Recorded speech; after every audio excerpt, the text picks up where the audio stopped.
Warning: Copyright disclaimer under Section 107 of the Copyright Act 1976, allowance is made for fair use for purposes such as criticism, comment, news reporting, teaching, scholarship, and research.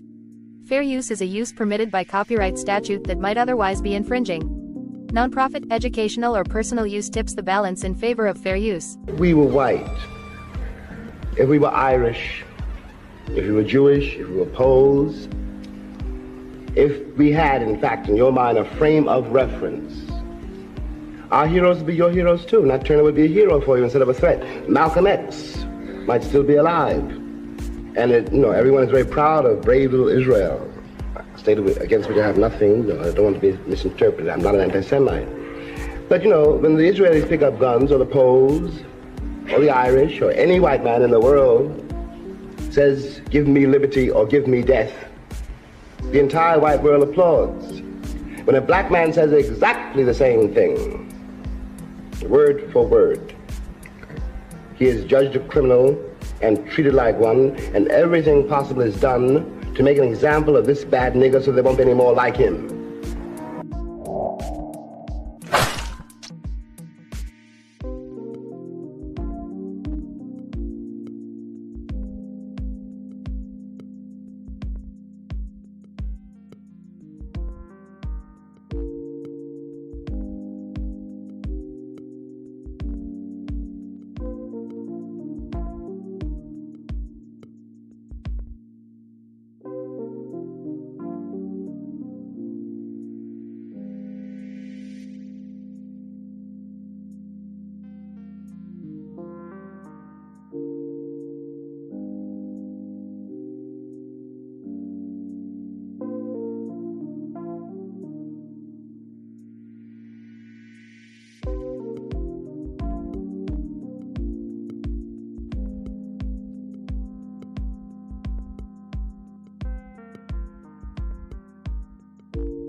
Family, welcome back to the Church of Black Power. If you're not subscribed, go ahead and hit that subscribe button along with the notification bell so you can be notified whenever videos like this drop. Please make sure you're hitting that like and share button so we can beat up the algorithm. Make sure we get this message out to the ears that need to hear. And if you have not done so yet, please click the link in the description. Go to change.org and put your signature on the petition for reparations. Family.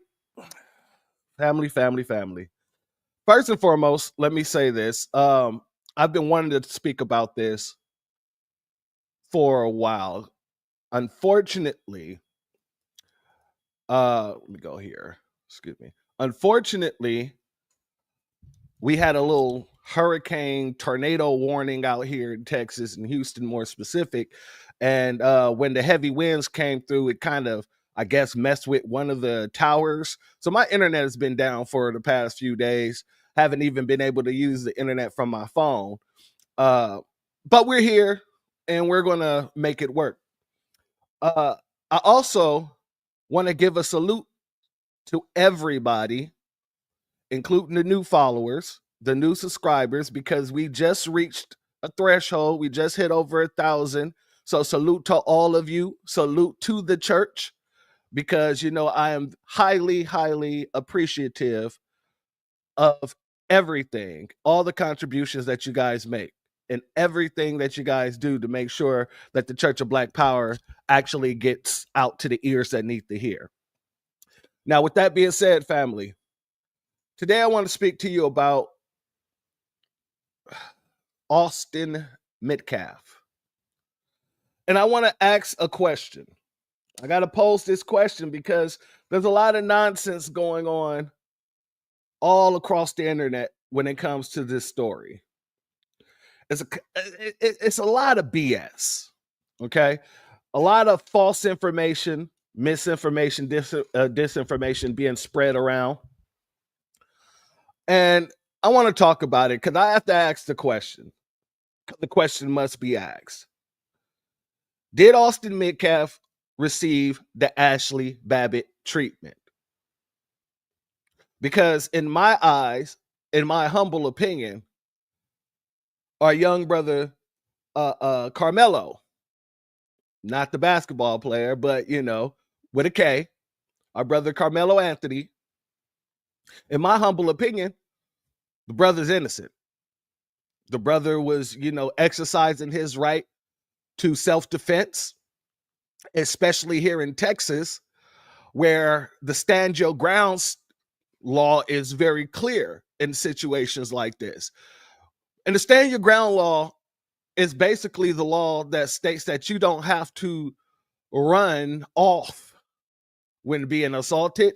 It basically says that if you are accosted or assaulted, then you're able to use whatever force is necessary in order to stop that assault.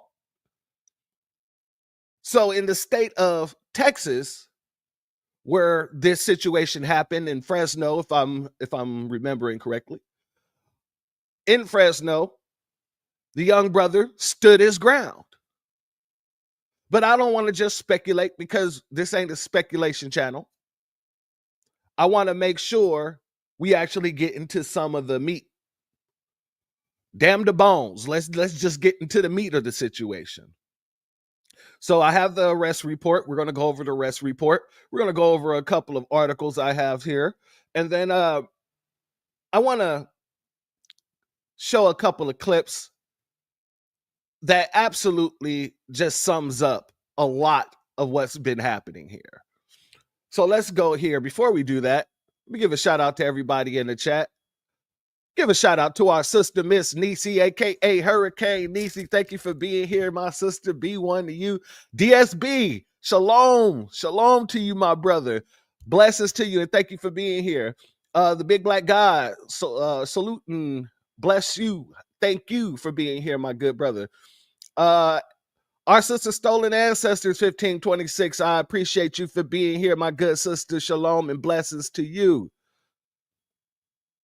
And Queen Yasmin, blessing, shalom, and thank you for being here, my sister. All right, so let's get into this here. Also, salute and shout out to everybody who's watching and who will be in the replay gang a little bit later. This ain't gonna be too long, family. I got an appointment to go to, but I do want to get into this with you. So let's start off by going here. This is the police report, family. And I want to take the time to highlight that our brother Carmelo is only 5'9", weighs 130 pounds. I want to make sure that's very clear. This young brother is 5'9" and weigh 130 pounds. Now, mind you, each of those twins weigh anywhere from 230 to 245, 6 feet tall. I just want to make sure that that's clear. Let's go into this situation here. And all of this here is just basically the police narratives, what was happening when each police officer pulled up to the scene. This hasn't really, it's just, I was here, I got called to the scene, I rushed over, this, that, and the third. What we want to look at here, we're going to go down here where they start redacting things, because that's where you get into the information with all the different so-called witnesses. And I say so-called witnesses because some people might have seen something, some people might not. Some people might be, telling the story that they want to tell in order to make Metcalf more innocent looking. So that's why I said some. And then also, I want to state this. It's very interesting to me that they're talking about 3 witnesses when you get down here to the bottom here, you have over 26 different names, 26 different witnesses. And they're not even bringing forth what majority of these people are saying. They're sticking to what the twin has said. They're sticking to what the original 3 witnesses that they have here was speaking about. So we're going to read this and then we're going to dig a little deeper, okay? On Wednesday, April 2nd, 2025, Officer T. Witzel was assigned to work the patrol of the city of Frisco at approximately 10:02 hours. I got to remember how police officer and law enforcement, things like that, tell time. They do the hundreds and things like that. I responded to the report of a stabbing at David Kai Kendall Stadium, located at 8825 7th Street. The original call note stated an athlete had been stabbed in the chest, and the suspect that stabbed the victim goes to Centennial High School. Athletic trainers, were on site and were providing care to the victim and advised he was not conscious and not breathing. The notes also indicated that the suspect was black male with a goatee and short hair, wearing Centennial gear. I arrived on the scene at approximately 10:06 hours. When I arrived on the scene, I grabbed a roll of crime tape from the trunk and proceeded to the visitors' bleachers, where dispatch advised the victim was. Now, it's also important to state that this did not happen on school grounds. This happened off school grounds. They were not, that's why they had these different school tents. They were at a track meet that all these different schools were attending. So it wasn't just 2 schools. It wasn't, any situation like that. All right. Where was I? Victim was. While I was walking towards the visitors' bleachers, I was approached by a witness who identified himself as blank J. Began telling me what happened, and I asked him where the stabbing occurred. And I also want to be very clear on this. Anytime there's a crime scene and someone runs over to the police saying, hey, I was a witness, I question it. And the reason why I question it, especially in situations like this, is because of the fact that Metcalf and his homeboys were all there together. So they wasn't there alone. They were there with people. And in situations like this, those people tend to tell half truths. So that's why I look at people who run up and say, well, hey, I'm a witness before the police even get to the scene of the crime. I look at them kind of funny. But that's just me. I don't know if anybody else does that, but anytime I see a situation like that, especially when it has to do with a napkin person and a black kid, I always look at it funny. Now, let's continue. Said I'm a witness.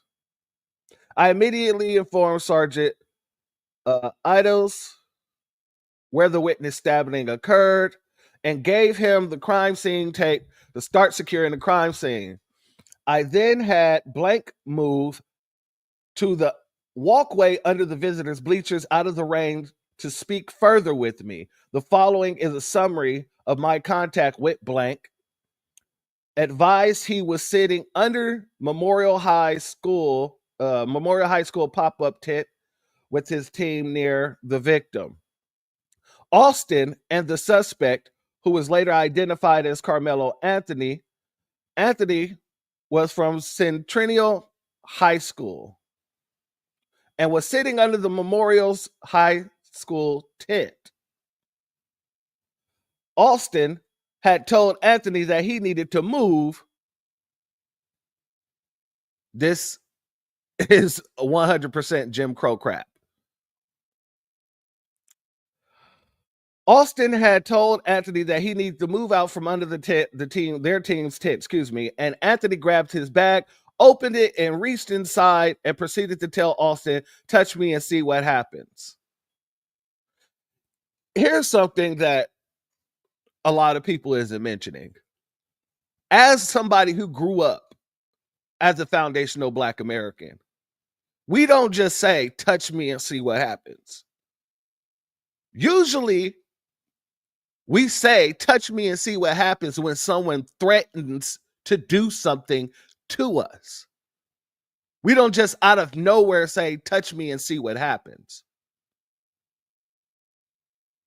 I've never seen it. I don't know about any of you, but please let me know. I have never seen anybody just randomly say, "Touch me and see what happens" when being asked to move.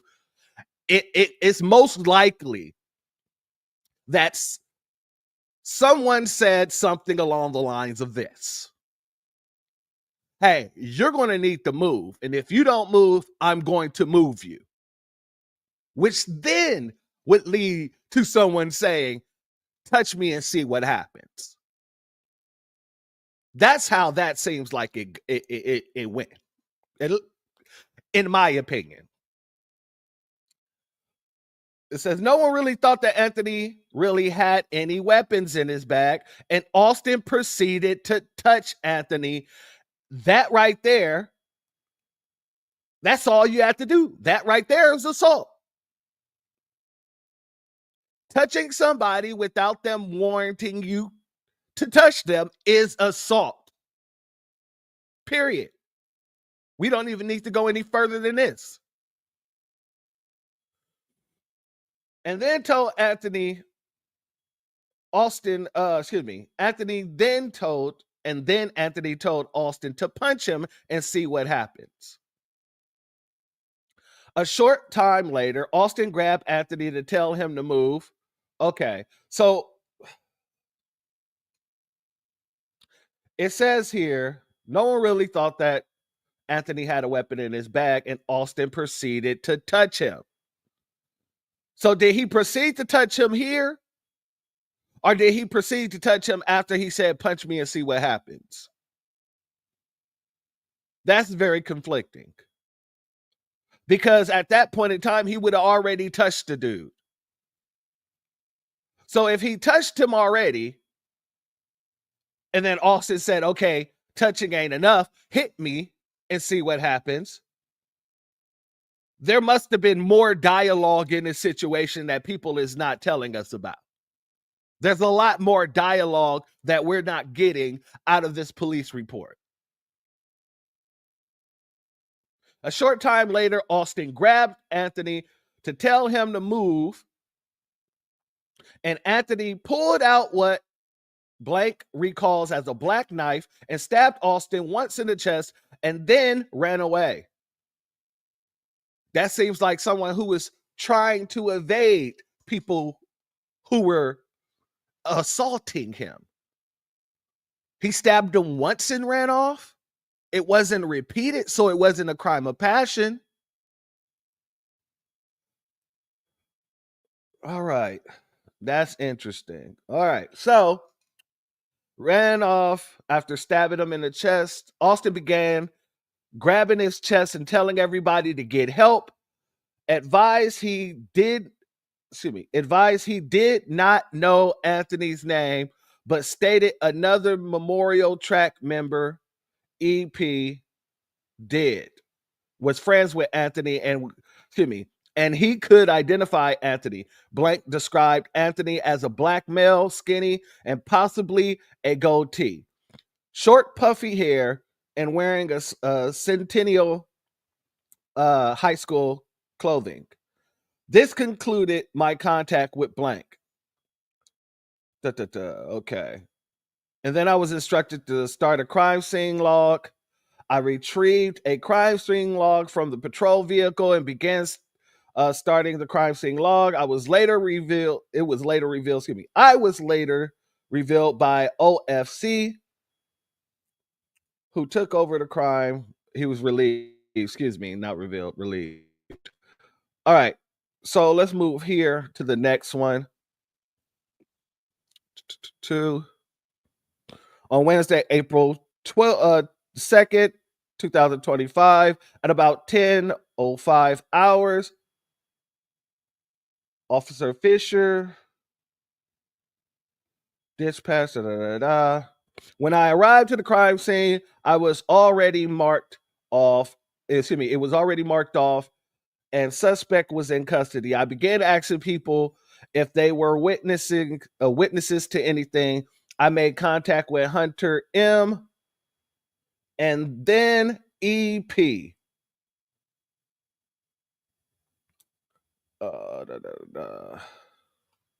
Black man. They were both breathing heavily and crying due to the nature of events. They were with coaches on the field and it was pouring down rain. So where was the coaches during the time of the altercation? Where was the coaches during the time of Metcalf playing like he was a security for a stadium that did not belong to him? Where was the coaches to tell him, hey, that's not your place? Hey, get out that kid's face. It doesn't matter if and it was raining. It started pouring down raining. So it makes sense that these kids were under the tent. But where was the coach? Was the coach under the tent as well? I'm confused.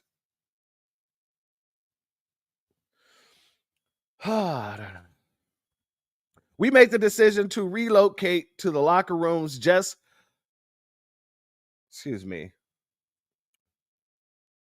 we made the decision to relocate to the locker room to the east to get out of the rain. Once there, things calmed a little bit. However, they were still hysterical and could not really talk. In there, I learned Hunter was the brother of the victim. I attempted to ask them both what had happened. I could not really get anything out of Hunter.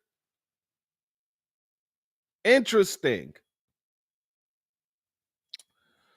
But Blank stated he wanted to speak. I asked him what happened, and he stated they were all sitting on the bleachers under the Memorial High School tent when another male, who he didn't know, walked over and sat under the tent. Then said Austin, the victim, told this male, but he told that man, the young man, that since he didn't go to Memorial, he had to leave the tent. Why didn't your coach tell him that? Why did you take it upon yourself to walk over to the tent or walk over to the young man and tell him, hey, you don't go to this school, you need to leave? Especially when it's pouring down raining. Oh, shoot. Austin and the male went back and forth. And then Austin stood up and pushed the male to get him out of the tent. So not only did he grab the male, not only did he put his hands on the male, but then he pushed the young man. More assault. Very interesting. Blank had said during this time of arguing, the male was reaching around in his bag he had. It was at this time the male took out the knife and stabbed Austin and then left the scene. So not only did this young man put his hands on the other young man, on Austin, not only did Austin put his hands on Anthony, on Carmelo, he pushed him, which makes sense why he said, hit me and see what happens.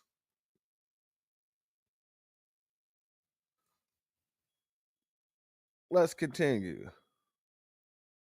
This was all I remember when he talked to me. After this, I then stood by with the 3 athlete witnesses until CID arrived and interviewed them. I was then relieved by SRO, and went back to patrol. Nothing further. Let's go here. He arrived on the scene. Victim Metcalf. Medical personnel were actively engaging in life-saving measures with Mr. Metcalf. I observed the crime scene. Okay, that's not a witness statement. Those are just officer statements. Boom. And then there's this witness statement. At approximately 10:42, this was now at Officer Higgins was working at his desk. So this is at the police station. Approximately 10:42, a man walked in, white male, walked in the lobby stating that he had witnessed this stabbing and was told to come to the lobby to complete a witness statement. I gave H a voluntary witness statement, which he was working on until detectives arrived to speak with him. H left the detectives and I returned to my normal duties. And then this goes into speaking about all the people who were actually witnesses upon arrival to first contact with Officer Cortez, who was standing next to the marked police vehicle. Officer Cortez advised he had detained the suspect and he was in the patrol vehicle, and then responded to the vehicle victim scene. That was the north bleachers. I'm trying to get here. As other officers worked on the scene, I asked respond to the stadium medical locker room. Excuse me, that's a little blurred. The medical locker room area and keep the following Memorial High School students / witnesses separated until detectives could speak to them. And they named the 3. While with them, I was told to take their cell phones from them and later turned them over to the Sergeant Bassinet. After being relieved, I was asked to make contact with all FISD athletes that had been placed on school buses. Below is a list of students who identified themselves as witnesses to the stabbing of Austin Metcalf. And like I said, it is over 26 people. So that's the police report, family. And in that, we see that Austin was the aggressor in the situation. He took it upon himself to go over to this young man. He took it upon himself to not just go over to the young man and tell him he had to leave, but then he tried to grab the young man and force him to leave. When the young man tells him, touch me and see what happens, then he pushes the young man. The young man tells him, hit me and sees what happens. And then all of a sudden he gets stabbed in the chest. I want to go to this article from the Daily Mail. And the reason why I want to go to the Daily Mail is because it's very, very interesting to me that this news publication, this so-called media source, I want you to see how they actually frame this. Even though they have to admit that these students ended up fighting, they framed it in a way. Well, let me just show you, family. Let me just show you. Let's go here, family. So I want you to see this. Disgusting boost for killer teen whose victim, 17, died in twins' arms. Now they're talking about the fact that Carmelo have a Give, Send, Go page that is receiving funding. And I saw a lot of articles that was doing this, that was basically making it seem despicable that Give, Send, Go is refusing to take down the funding page. I want to compare this real quick to this article. This is the article they put up about Daniel Penny. Give, Send, Go, the Christian fundraiser that backed Kyle Rittenhouse, brings in $300K for Marine vet Daniel Penny as he faces manslaughter charges for chokehold death of homeless man. Notice how they said for Marine vet Daniel Penny. But when you go and look at the article here, when talking about our brother Carmelo, disgusting boost for killer teen whose victim, 17, died in twins' arms. This is how they're framing this. A killer teen who stabbed a 17-year-old boy to death at a track meet has officially raised more money than his victim on their retrospective crowdfunding pages. Family, they're mad because Carmelo raised more money than the victim. Salute to Jane Doe. Thank you for being here, family. Salute the Bad 72. Thank you for being here, family. Reparations Nation. Salute to you, my good brother. Rosalind, salute and shalom to you, family. Thank you for being here. Family, so they're upset because he's made his crowdfunding has made more than the so-called victims crowdfunding. Carmelo Anthony pulled out a knife and killed Austin Metcalf, 17, at the Kai Kendall Stadium last week in Frisco after he was told he was sitting in the wrong area, according to police. Metcalf, a star athlete, bled to death in his brother's arms. Well, if they was starting stuff, what can you say? What can you say? I know it's a tragedy that he had to die in his brother's arms, but if he was the aggressor in the situation, why are you guys making it seem like he's just this innocent kid that got poked in the chest just because he said a few words? I haven't heard anybody bring up the fact that not only did he put his hands on him, but he pushed him, and allegedly they were fighting. The brother helped. But I'm jumping the gun. Let me get through this article. A Give, Send, Go page for Anthony has received $318,312 for his legal defense as of 3:10 Eastern Time Thursday.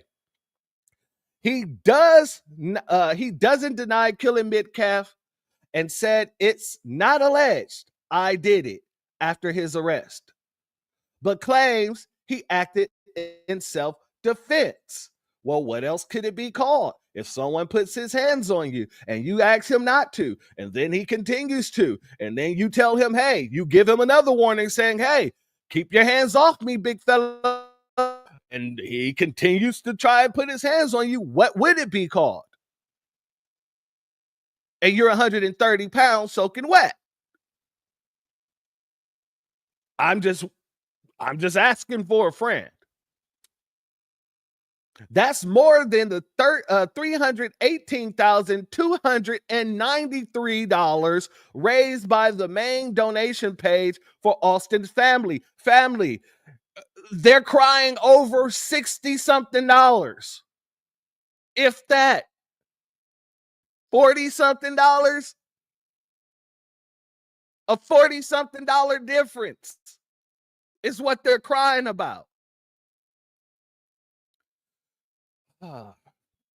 One of Anthony's donors wrote, I stand with the family because I too have a black son. He goes to school with Carmelo at Centennial. I don't know why I keep on having these eye force. Like my eyes get cloudy for some reason. I don't know if I need to go get glasses. We ain't going to even. I rebuke that. Anyway, let's continue.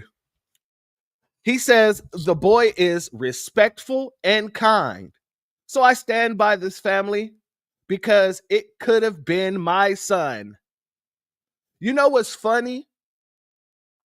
The fact that we say it could have been my son, we are under the understanding that these people are and were the aggressors in the whole situation.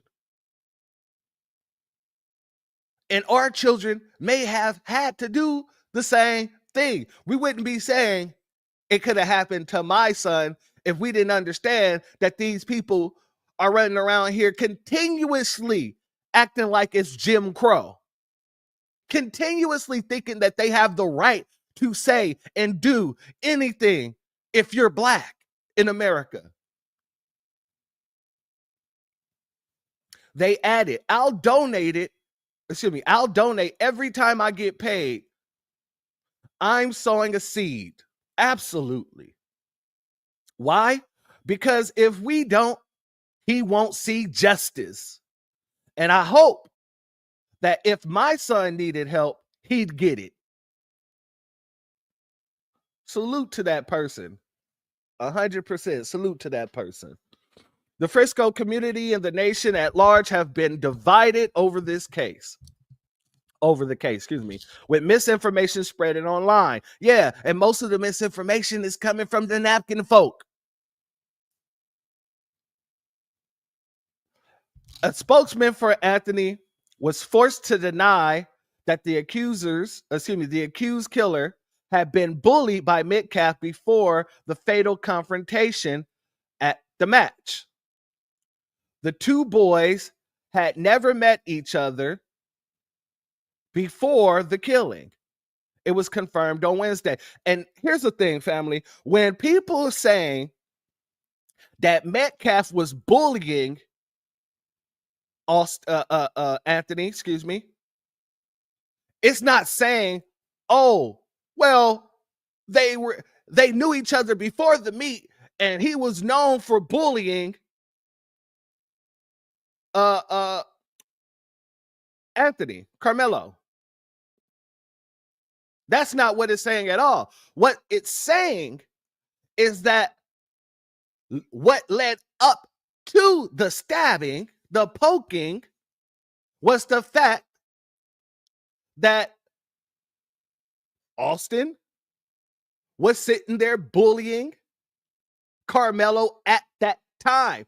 Anytime a person grabs you, that's assault. Anytime a person pushes you, that's assault. Salute to Torian Reigns. Thank you for being here, my brother. That's assault. So if you're saying a person is bullying somebody and you're telling the version of events, it makes more sense that they're saying that the person was being bullied during the time which led up to the event of him poking.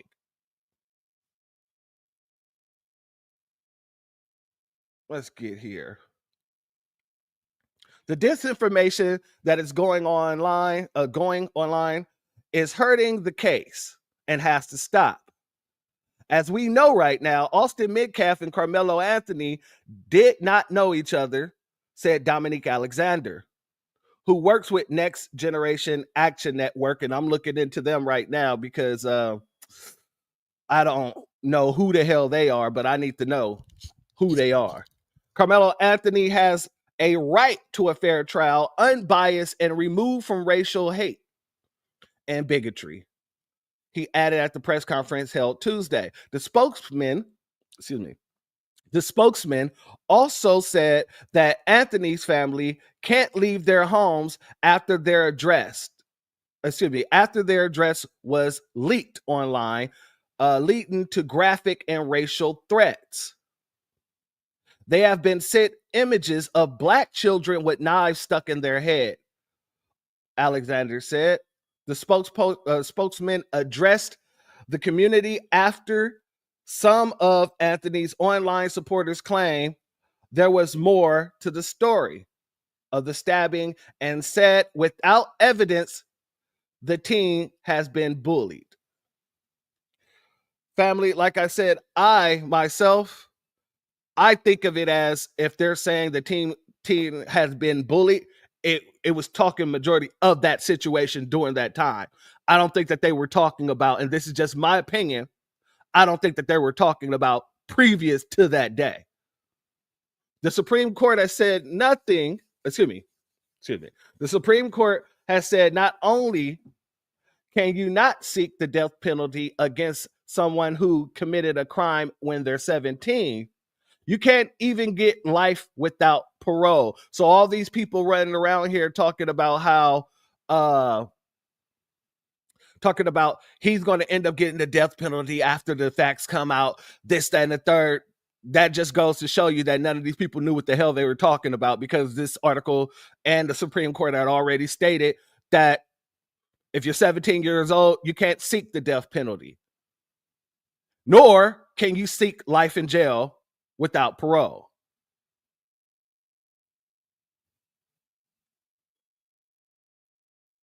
Salute Miss Nisi.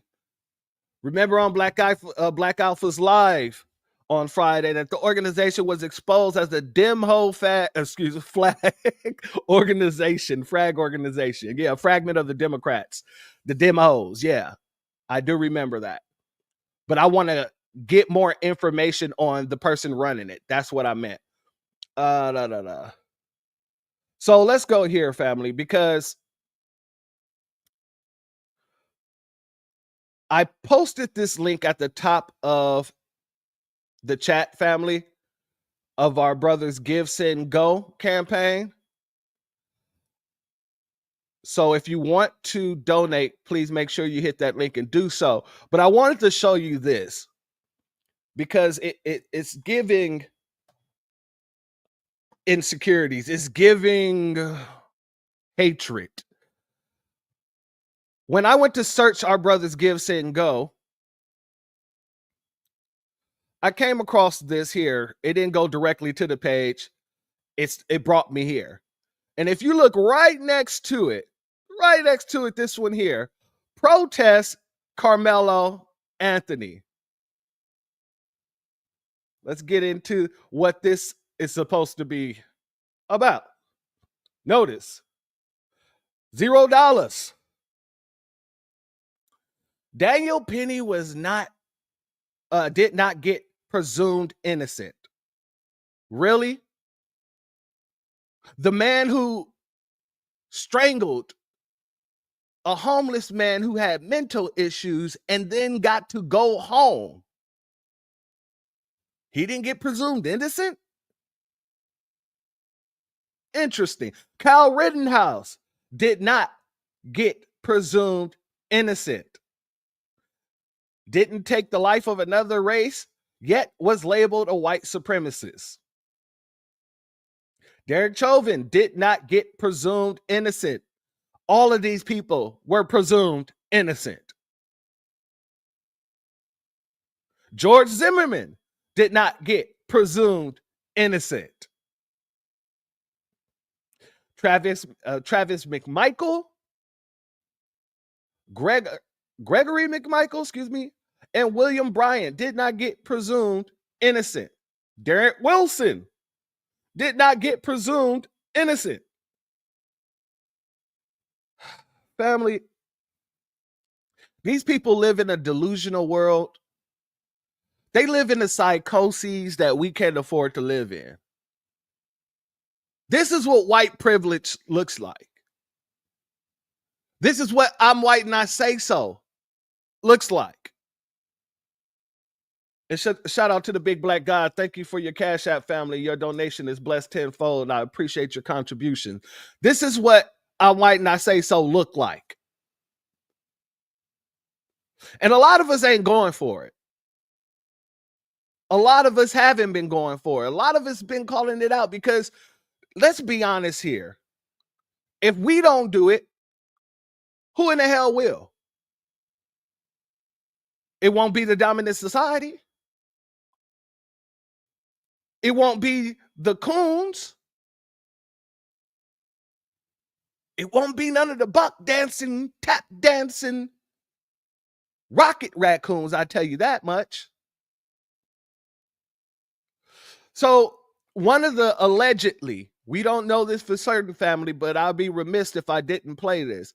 So allegedly, one of the parents that was there at the meet actually came out. Good question. Why is Anthony still in jail? Because they gave him $1 million bail, which is only $100,000. They gave him $1 million bail. However, I'm thinking that they're trying to save that money because even with $1 million bail or whatnot, and he could take that 100,000 to get out, they're looking to reduce that bail and they're looking to reduce the actual charges so that they won't have to spend all that. And then once they get him out of jail, they'll be able to save whatever's left from that to use towards his defense because it costs money to file motions. It is not cheap whatsoever to file motions. Absolutely, Tori. First degree shouldn't even be on the table. It shouldn't even be on the table. And I heard Judge Joe Brown speaking about this too, where he was saying that it absolutely shouldn't even be on the table. Salute to Black Truth United. I appreciate you, brother, for your Cash App. Your donation is blessed tenfold, and I appreciate your contribution, my brother. But let's go here, because this father allegedly says that he was there and he saw the whole thing and a fight pursued. So let's go here. Breaking news. A witness in the Carmelo Anthony murder case came forward to make a statement, and we missed a lot about the whole incident. At the time of the incident, there should have been many students around. Let's listen to what he said. It was raining. They got rained out like crazy bad. Everybody trying to get back to their cars or get in, places where they, wouldn't get all extra with it. Dude was sitting up on the tent, right? He was on his phone, right? My daughters was up under the same goddamn tent. Yeah. So I'm paying attention to my kids, but at the same time, they're in the same vicinity. So I'm watching everything going on around it because I'm there for my children. So dude walks up. McKellen, bro, he wasn't even under the tent at the time. They came from a whole separate tent and walked over there. They intentionally went over there to this kid, man. Dude was sitting there on his phone just trying to get dry. You feel me? One thing went from another. They grabbed this man and they tried to punch on dude. Dude went in his bag and whatever. They went to try to jump this dude and punch on this dude, man. And he protected himself, dude. That's what happened. Yeah. It wasn't just one. It was both of them, bro. Austin, the dude that's got unalive, and his brother physically went over there to intentionally. He had to break. It's not to the point that he brought a knife. For one, it wasn't on school property. The school is at least 5 to 10 miles away. It was community track meet, bro. It wasn't a school track meet. Breaking news. Now, family, this is just me, but I believe him because what he was saying actually lines up with what we read in the police report. Where in the police report where it says, and it literally shows 2 areas where the kid is saying, touch me and see what happens, hit me and see what happens. So if he was grabbed and he was telling them, touch me and see what happens, he got pushed. And then, as the brother said, they tried to swing on him. That makes all the sense that if they were trying to swing on him, that the brother would say something like, hit me and see what happens. Now, if the fight broke out and they both was swinging on him, it would make sense that he would defend himself in the manner in which he did. Anything else wouldn't make any sense. Is he supposed to sit there and let these boys beat on him? Is he supposed to sit there and allow himself to get bullied? Because that's what was happening right there. He was being bullied. He got pushed. He was getting talked to like it was the Jim Crow South. But yet they want us to think that this young brother was the aggressor in the situation. You don't give warnings in the way that he gave warnings if he was the aggressor. If I was the aggressor, I'm not going to give any type of warning, to be honest with you. Hell, even if I was the person starting the stuff, I might not even give a warning. I'm just going to pop it off if I'm going to pop it off. But for the young man, and come to find out, the young man was actually a hero. The young man saved another lady's son's life. That doesn't seem like the character of a hero to just go around starting trouble. It sounds more like the 2 twins who apparently, allegedly are well-known bullies. And that's where I think the whole mix-up happened, where a person say that he was being bullied and then someone else has said that they were well-known bullies. So those things probably got mixed up. But from the police report, you can see in the police report that the young man was being bullied right there in the police report. Whether it says it in those definitive words or not doesn't matter. Anytime someone is putting their hands on you, that's a form of bullying. That's assault if you don't want it.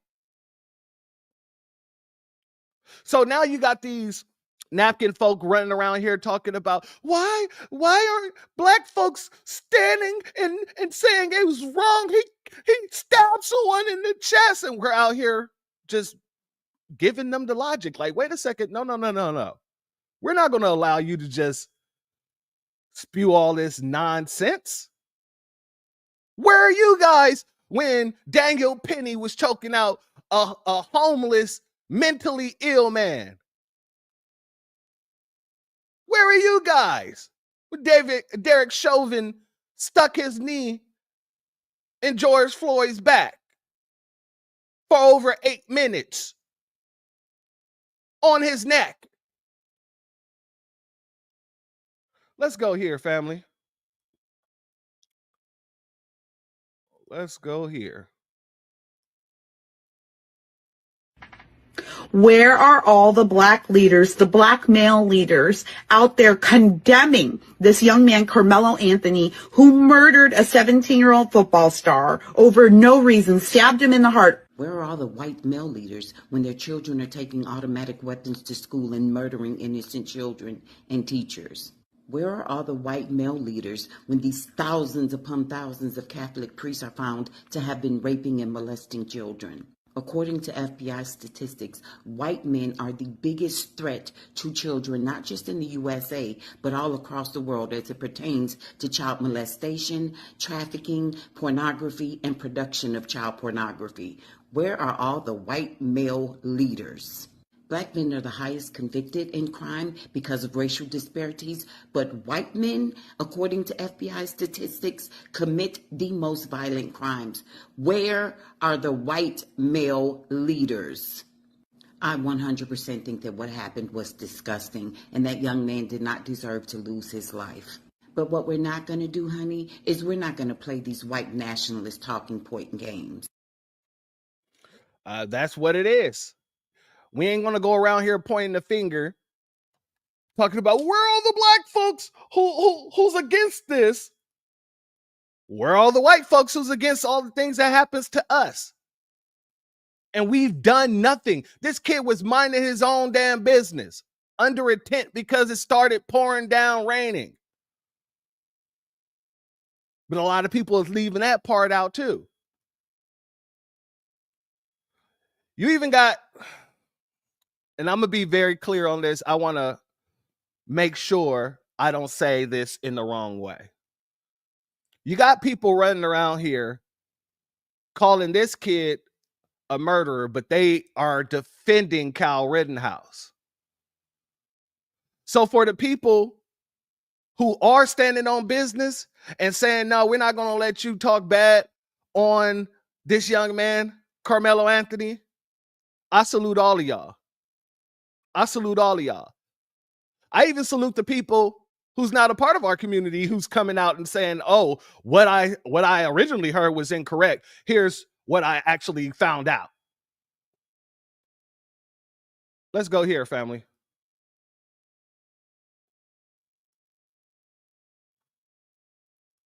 This is for Carmelo Anthony.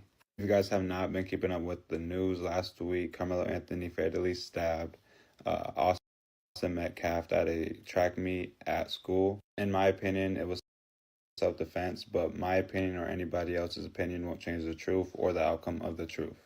But I have been noticing some fishy stuff going on with Austin Metcalf's brother. He's been changing his story way too much ever since the first interview to his new interview. And the clip I'm about to show you is where Austin Metcalf's brother said that they didn't know who he was, and so they said something to him first about him moving. He did not move, and so Austin Metcalf grabbed his backpack and things escalated from there. He did not see his brother get stabbed. He said that in the first interview. Roll it.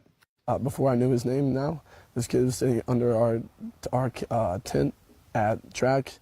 We asked him to move. He started getting aggressive and talking reckless. And my brother stepped in and said, you need to move. He's like, make me move. Austin grabbed his backpack. The kid, I tried to whip around as fast as I could, but I didn't see the stab. So there's that. And then the clip I'm about to show you is where his brother says that basically Carmelo said something to them first and it was inappropriate. Then he got into it with Carmelo, and then his brothers got like stepped in front of the way like he does, and then got into it with them. It escalated, and then he's now saying that he's seen his brother get stabbed. Just roll it. It's something just inappropriate and uncalled for. When I turned around and asked him who he was, he started getting really aggressive. My brother stepped in. He started being, how he always does with me, just brothers, just having my back, and things started getting more like higher intensity. And the kid said some like aggressive stuff, like reckless stuff, and also try to handle the problem. And let me know what you guys think in the comment section. This is for Carmelo Anthony all the way, in my opinion. This is for Carmelo Anthony. And family, I agree with him. I agree with him 100%. The brother is changing his story up. And the fact of the matter is, if the brother was standing right there and now he's saying that his brother jumped in front of him, so who was really the aggressor? Was it his brother or was it the twin? Because the twin goes on to say, well, I asked him, dude, who are you? So it seemed like if the twin didn't say nothing, his brother wouldn't have stepped in front of him and they wouldn't have did whatever the hell they thought they were going to do. that led to the situation with the young man being stabbed in the chest. I mean, it's just simple for me. I could be wrong. I could be wrong, but I don't think I am. I do not think that I am. Let's go here, family.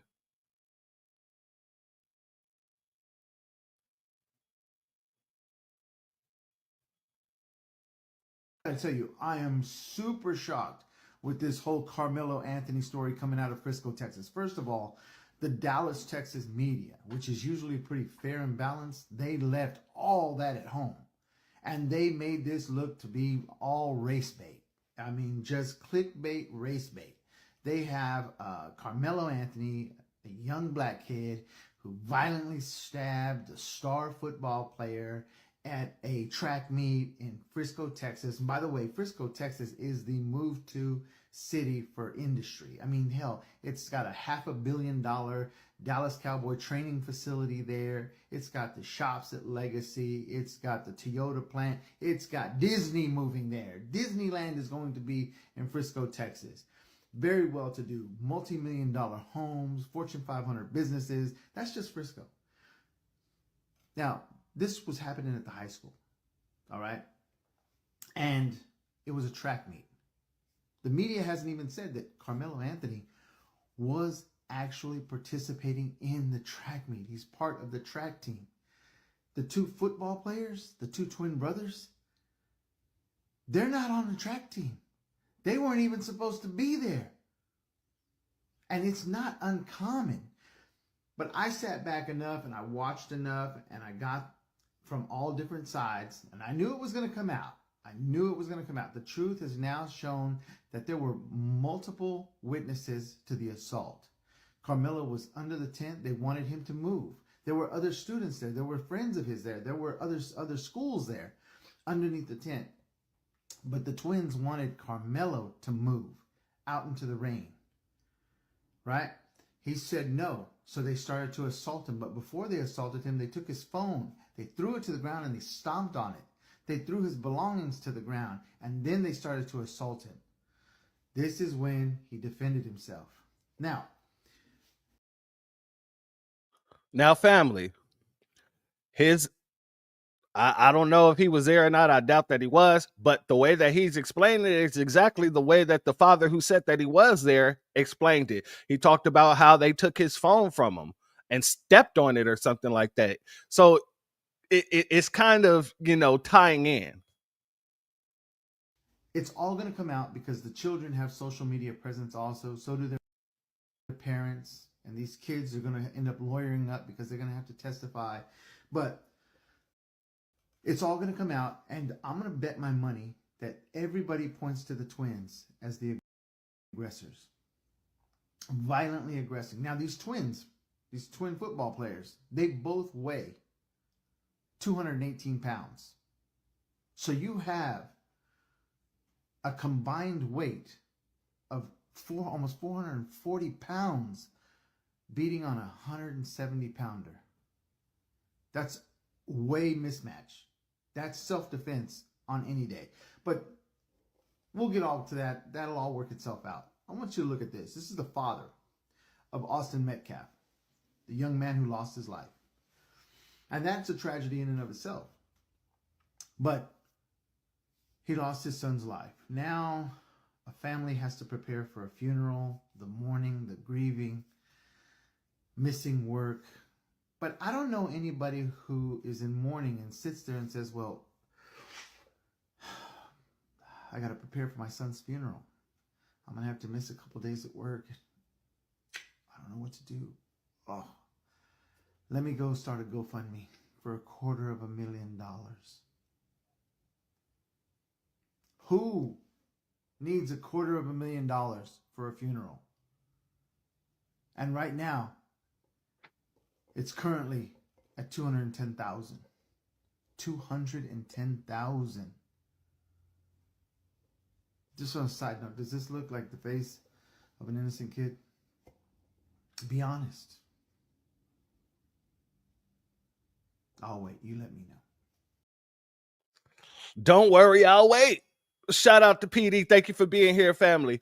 Yeah, it just doesn't even, the whole fact that his dad, and I'm gonna be honest with you, his father coming out and I seen an interview with his dad and I was gonna play it, but it seems a little too insensitive to play. The fact that his father, he seemed like a Christian man saying, I forgive, Carmelo, because now his life, he done ruined his life over a situation that shouldn't have happened. And I'm gonna be honest with you, family, it shouldn't have happened. But the reason why it shouldn't have happened is because your son, and I'm saying this with all due respect, your son should not have been running around here acting like he was in the Jim Crow South. Your son should not have been running around here acting like Negroes don't have a say nowadays. Your son should not have been running around here trying to be an aggressor. Your son had a promising future from what I read. I've read several interviews about his son. And he was D1. He was a 3.7 GPA student. He was taking track in order to increase his speed because he played football. He had about 5 to 6 D1 colleges looking at him. Your son had a very promising future. However, none of that mattered to him because he took it upon himself to walk into those stands and try to bully somebody just for being under a tent that he did not own.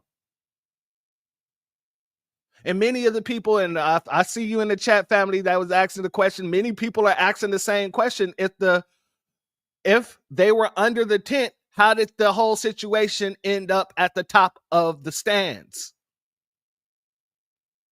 That would kind of, a logical person would assume that means that whatever happened started under that tent and ended up at the top of those stands, which means it had to be a lot of ruckus, which means most likely there was a fight. And if there was a fight, and most of us know one twin is not just going to let the other twin fight, they're both going to be fighting. So I'm very interested in what those other 26 witnesses has to say. And it's very, very interesting to me that they're only releasing the statements of certain witnesses and not all of them. It is very interesting to me. But when it comes to this young man losing his life, yes, many of us, we have empathy. And no, we don't believe that anybody should just lose their life just on the fly. But you ain't about to convince any of us that defending ourselves, even when it comes to a point where we have to take someone's life in order to save our own, is wrong. You're not going to convince any one of us that we should allow people to treat us any kind of way because we don't want to be perceived as a violent aggressor. Absolutely not. Absolutely not. Let's go here real quick because I want to end off with what most of us are running around here saying. We're not just dealing the way they want us to deal. That's the problem. Before, we wasn't putting our money where our mouth is when it comes to situations like this. We wasn't putting all of our money behind our brothers and sisters and saying, hey, get legal defense. This is money here for your legal defense. You deserve to have your day in court. We might have been saying you deserve to have your day in court, but now they're seeing funds go behind what we've been saying for a while and they're getting upset about it. So they're trying to make it more and more of a racial situation of this young man unaliving the other dude. They're trying to make sure that people feel like crap if you go to donate to Carmelo. And we're saying we don't feel like crap at all. Because y'all don't feel like crap when y'all donating to people like Kyle Rittenhouse. Y'all don't feel like crap when y'all was over here donating to Daniel Penny. Y'all didn't feel like crap when y'all was donating to the McMichaels. William Bryan, Darren Wilson. The list goes on and on and on. So why should we feel like crap for actually trying to help someone who deserves justice get it? Let's go here, family.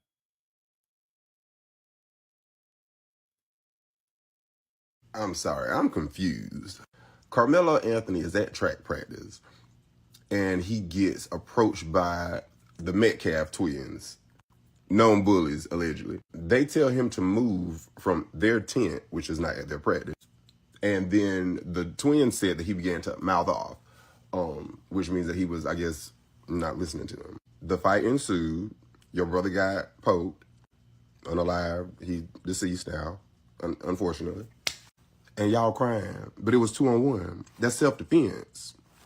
It's witnesses that say, like, y'all, this is what y'all do. And now the dad wants to come out. I had a dream. Martin Luther King had a dream, too. Anybody, y'all still ain't listening to that? I might not even post this because this is a little too real for y'all. But yeah, it's this 25. So either you will decide that they can do whatever they want and feel like they untouchable, unstoppable, and then whenever they get stopped, then they want to arrest a black man, or are we going to try to are we going to save this black man? Because, like, y'all try to take his life. He survived. Now y'all trying to take his life again? No. Sorry. I ain't with it. Justice for, what's his name? Carmelo Anthony. Yeah. And in no way, shape, or form am I diminishing or downsizing the fact that y'all lost somebody. But play stupid games. It was really two of y'all, and now y'all on the news because it was two of y'all. I'm sorry, I'm confused. That's it. That's all, family. It was two of y'all. And our brother had to do what he had to do in order to make it to the next day. And I commend the young brother for that. And I'm sorry that he even had to go through that, to be honest with you. And for us, it's not really about, oh, well, you darn deserved it. It is, but it isn't. It's more about us as a people having to deal with this on the day ins and day out. When will it be enough? When will it ever be enough? So when I asked the question, did Austin Metcalf receive the Ashli Babbitt treatment? I'm going to have to go with yes. That's going to have to be my definitive answer. He got the Ashli Babbitt treatment. And I hope that his attorneys are competent enough to make sure that he can walk away. Because I wish I had my license to practice already, or else I would have been down there and I would literally be doing this pro bono. Because we have too many situations where they tried to take the life away from our brothers and our sisters after they already tried once before to take the life away from our brothers and our sisters. Remember, I think it was our sister down in Florida who shot off a warning shot when she was being assaulted, and stand your ground did not apply for some strange reason. We're at a point where a lot of us, we're just not going for it anymore. And nor should we. And nor should we. And the sad thing is, it's becoming a situation when our youth have to deal with it too. So guess what? Our youth are taking the precautionary measures in order to make sure that they can deal with these type of people, to deal with this type of world that we've been trying to change and that we are changing. So I hope that these attorneys are competent enough to do the job that's necessary to get that young man not just out of jail, but put him back on the trajectory, because this young man was sensational. He's a sensational young man, a 4.0 student, track star, football star.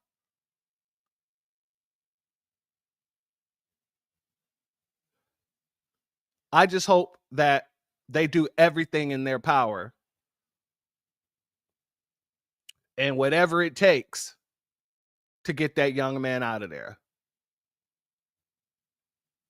But family, with that being said, I'm not going to hold you up too much. If you're not subscribed, go ahead, hit that subscribe button along with the notification bell so you'll be notified whenever videos like this drop. Please make sure you're hitting that like and share button so we can beat up the algorithm. Make sure we get this message out to the ears that need to hear. And if you have not done so yet, please click that link in the description. Go to change.org and put your signature on the petition for reparations. Yeah, absolutely. Not to mention the kid is a hero out here saving lives. But they don't want to mention that whatsoever. Before we get up out of here, family, I want to say thank you to a few people that sent in super chats at the end of our last live. I want to give a shout out to Cyberdyne 100. I appreciate you and your blessings. Your donation is blessed tenfold. I appreciate your contribution. Russell R. I'm not going to say your full name, but Russell R. I appreciate you. Thank you for your contributions. Your blessings is your donation is blessed tenfold, and I appreciate your contribution. Black Spider, my good sister, thank you for your contribution and your love. I bless your donation tenfold, and I appreciate you as well for your contribution, sister. And once again, Black Truth United, thank you for your donation for the last stream. I appreciate you, and your donation is blessed. Thank you for your contribution. Family, for my members, tomorrow, we're starting the late night groove, 11 p.m. We're going to get together, and I'm going to play some joints like I was back in my radio days. So make sure you hear, make sure you got some good suggestions too. You know, it ain't just going to be me playing music. I want to hear what y'all want to hear. I want to see what your type of music you guys like. And don't worry, it doesn't have to just be one genre. We will have some nights where we'll have, you know, a salute to the funk, a salute to R&B, a salute to reggae or whatever, okay?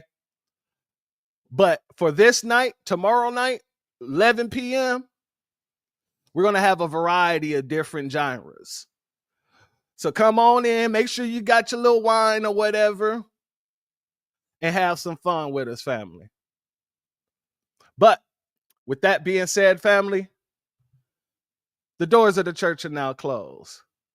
Oh, Miss Niecy with the Motown. I got some Motown already set up already, especially because, you know, I'm a Michael Jackson fan, a huge Michael Jackson fan. So y'all can kind of guess already. I got some Motown already, you know what I'm saying? But with that being said, family, the doors of the church are now closed. Peace, family. Whoa. My grandfather built this country, man. He fought wars for it. And most places he went wouldn't let him sit down and get a cup of coffee. I can't even catch a cab in New York. You know, it doesn't matter how many degrees I get. All you people see is color. Your grandfather was an immigrant. You're American. My grandfather was born here, Duke. And you people still look at me as just another nigga. I know that the government, whatever, can't stand us black people. He's doing everything in the world to make black man be extinct. But I'm going to tell you one thing. Us black people going to survive. Yeah. So fuck everybody. I'm off.